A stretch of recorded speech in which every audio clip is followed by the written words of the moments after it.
Colby Neese, a senior at Charles Page High School, is notorious for his vile crimes. At first glance, he may seem like your average teenager. However, there is so much more than meets the eye. Through these interviews with some of his friends, we will unveil the truth.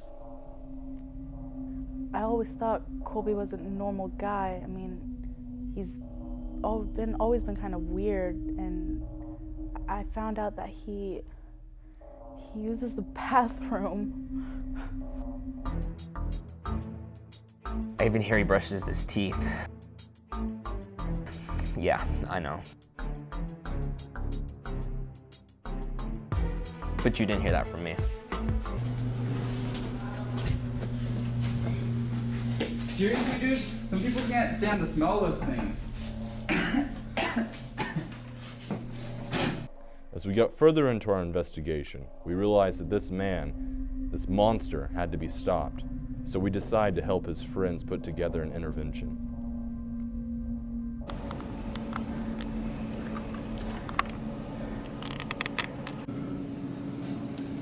Hey, Colby, want to come to a pizza party? Pizza party? Yeah, it'll be really fun.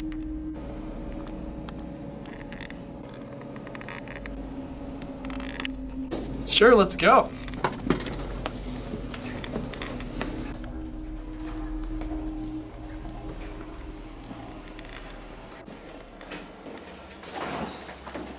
So when you say pizza, you mean like food? Yeah. Okay, we'll go with that.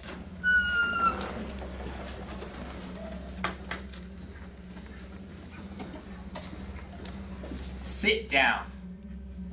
Okay. Where's the pizza at?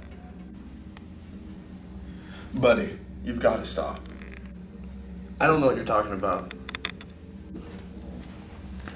You know exactly what I'm talking about. You can't just eat pizza. That's illegal. You gotta stop doing this. Just brushing your teeth, using a restroom. You can't be doing that stuff. I'm ready to turn my life around. That's great to hear.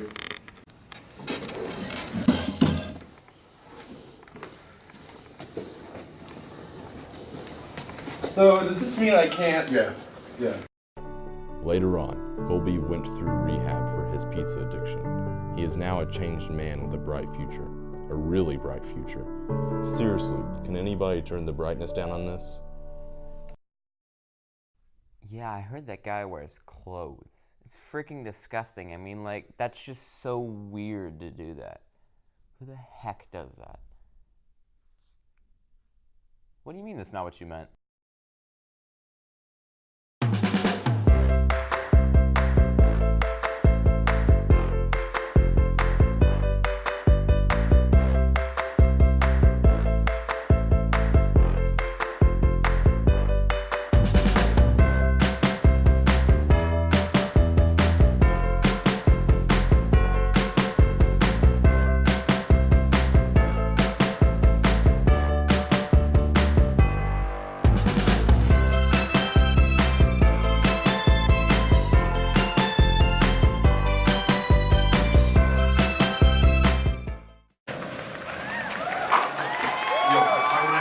Completely slamming you. I mean, I guess. Like, have you seen the babes? Like, man, like, I was crazy, man. It was the best night of my life. Yeah. And there was this girl, and I swear, she is the one for me. I saw her, she was beautiful. Like, she has the most beautiful eyes. Oh, she's amazing. I wish you could see her. Have you seen her? Her name's Jessica. I love Jessica. She's the one. She's mine.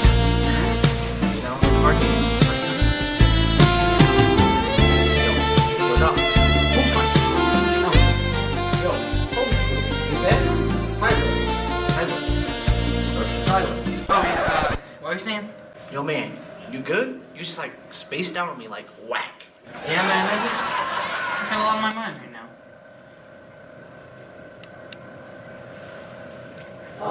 Yo, man, you dig that baby like that? Yeah, I guess. Yo, dog, if you like her, why don't you even ask her out? What's the worst that can happen? I could die. Yo, girl, you got this. You hella fly, man.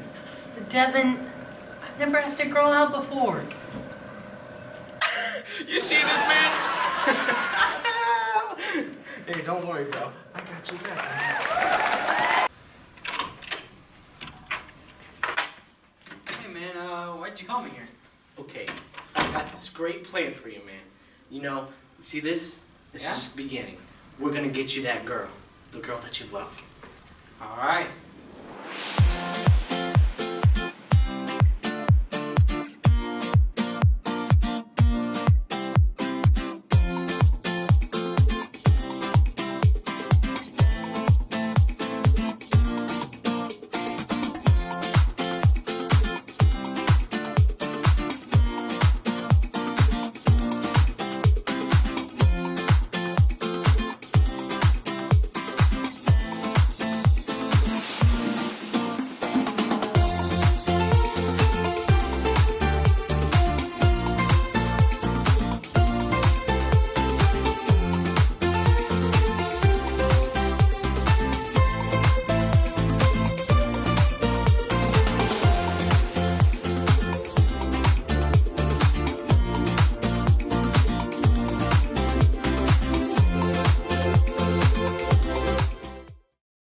Like I was saying, the animators at Disney were blending their classic style. Yo, Rachel! My boy Tyler.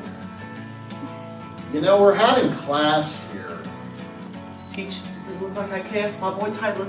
He's got something for y'all. Tyler, come in!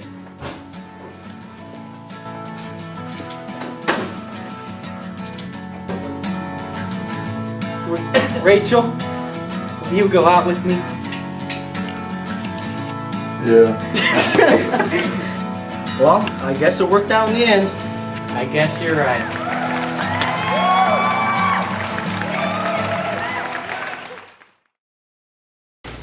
Hey, got the time? No. I do.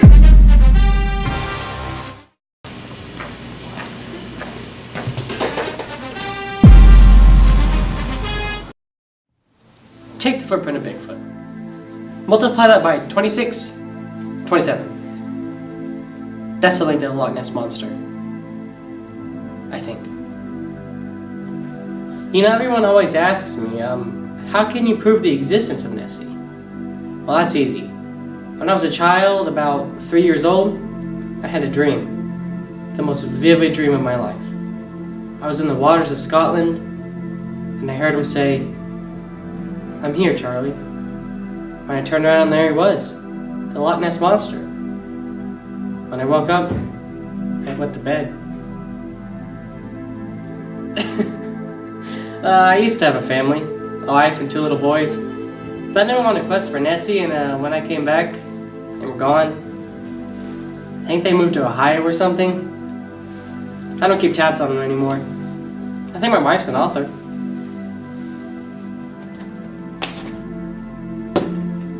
See this dot? That's our universe.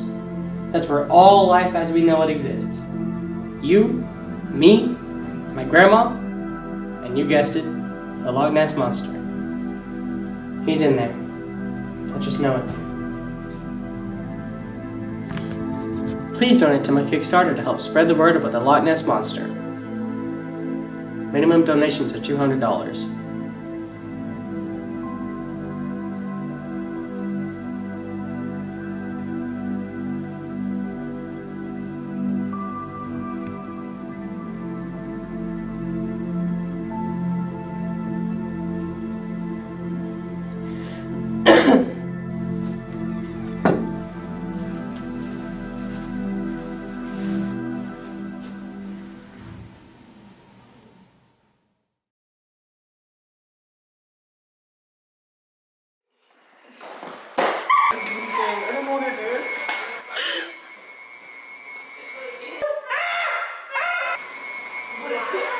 Daddy cookies. Your cookies suck.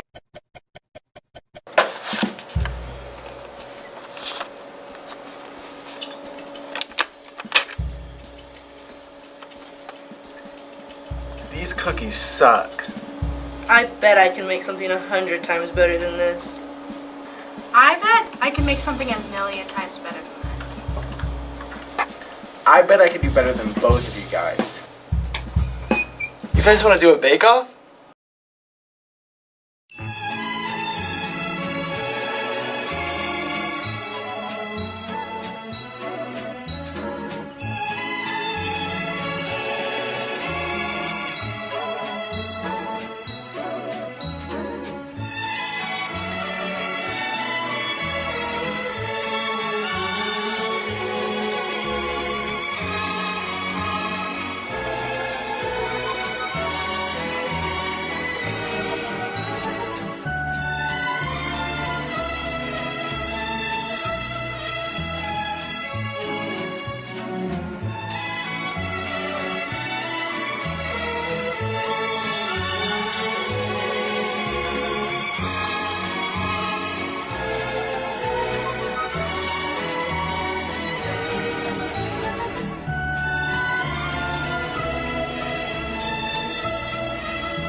There's dishes out of the room. Wait. All right, bakers, your time is up. Please bring your cookies to the judging table.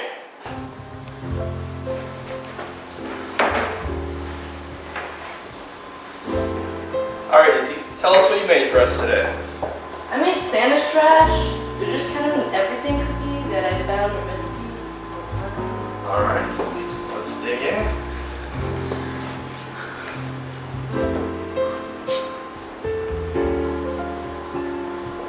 It's pretty okay. There's a lot going on, but in a festive way. These cookies look pretty good. What are they called? These are my chocolate peppermint blossoms. They're my grandma's recipe. Nice. And just pretend to eat.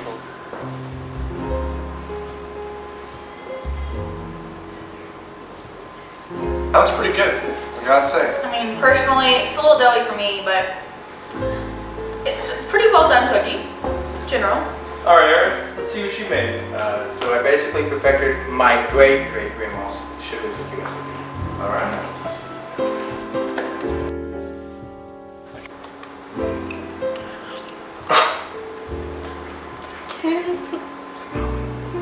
You know, these cookies are in the shape of a tire, and that's kind of exactly what I got from them. Mine's clean up, don't touch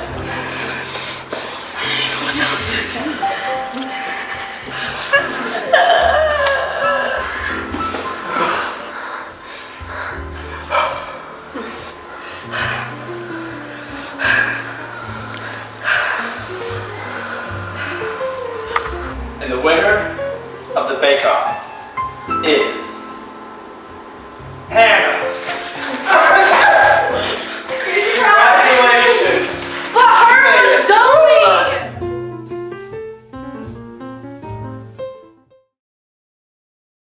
Hudson Malone was probably one of the greatest rappers of our time, but to truly understand how great he was, we have to go back to the beginning.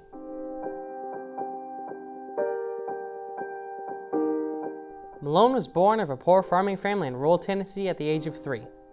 Just born and he was already 3. Now that's impressive. By this time, he had mastered the piano and began performing for family and friends. But he began getting nationwide attention from his hit song, Christmas, I Love You. I remember the first time I heard Christmas, I Love You. I just love the part when he goes, Christmas, I love you. Just iconic. Nobody could get enough of it. I remember gathering around the town radio with the kids waiting for Malone to come on. Everybody knew the name Hudson Malone. Even the Colonel wanted a piece of that pie. But he just couldn't handle that level of fame. That's why he turned to drugs. I remember the day Malone overdosed. I was listening to his new album, Funny Maloney and the Blues Brothers, when I got the news. I was so upset, I opened my window, I looked over the edge. I'm sorry. The day I found out Malone overdosed was the day my dad died. I'm still not sure which was worse. When we found out that Malone had overdosed, everyone was shocked. We just didn't know what to do. We couldn't go on anymore. Until that joyful day. March 32nd, 1990. The day news got out that Malone was on his way to recovery. I just couldn't stop crying tears of joy. After recovery, Malone went back on tour. We could all see something was different, except for him. He was blind. Blind, and he couldn't see? No one saw it coming.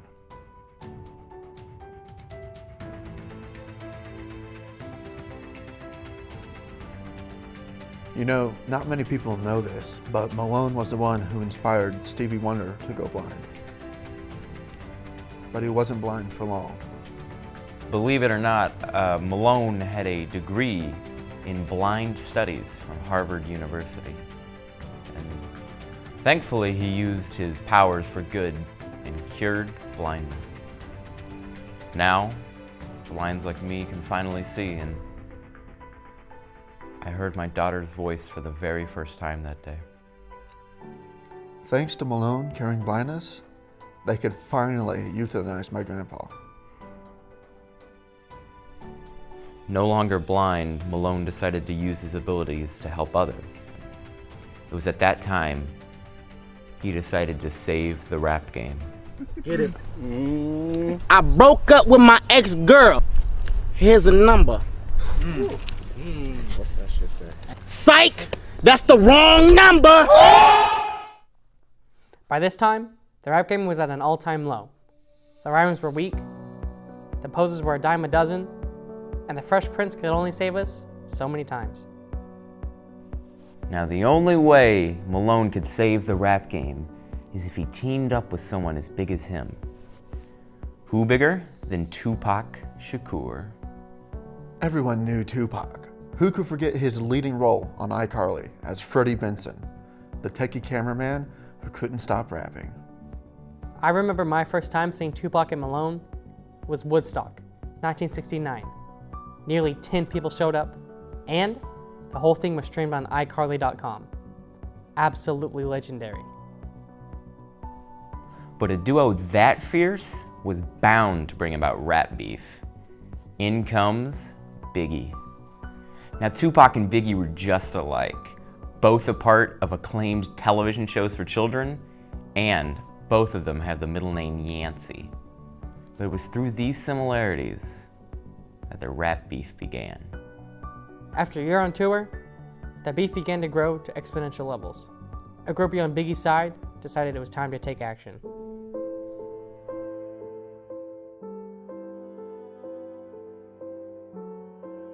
Our top story tonight, critically acclaimed rap duo Tupac and Hudson Malone have been taken to St. Pauli's Hospital after a drive-by shooting by a rival gang. Reporters on the scene say Malone took the bullet from Mr. Shakur and is currently in critical condition. Recent reports lead us to believe Hudson Malone is dead. MLK, Gandhi, Jesus H. Christ, all men of great achievement, but none greater than Hudson Malone. Malone was the greatest rapper of our time. Period. And if you think otherwise, I will personally find you and I will fight you. And that's a promise I'm going to keep. The death of Malone brought everybody together. Tupac and Biggie made up and eventually started a family. They named their only son after the man who saved their lives. Their son's name? Post Malone.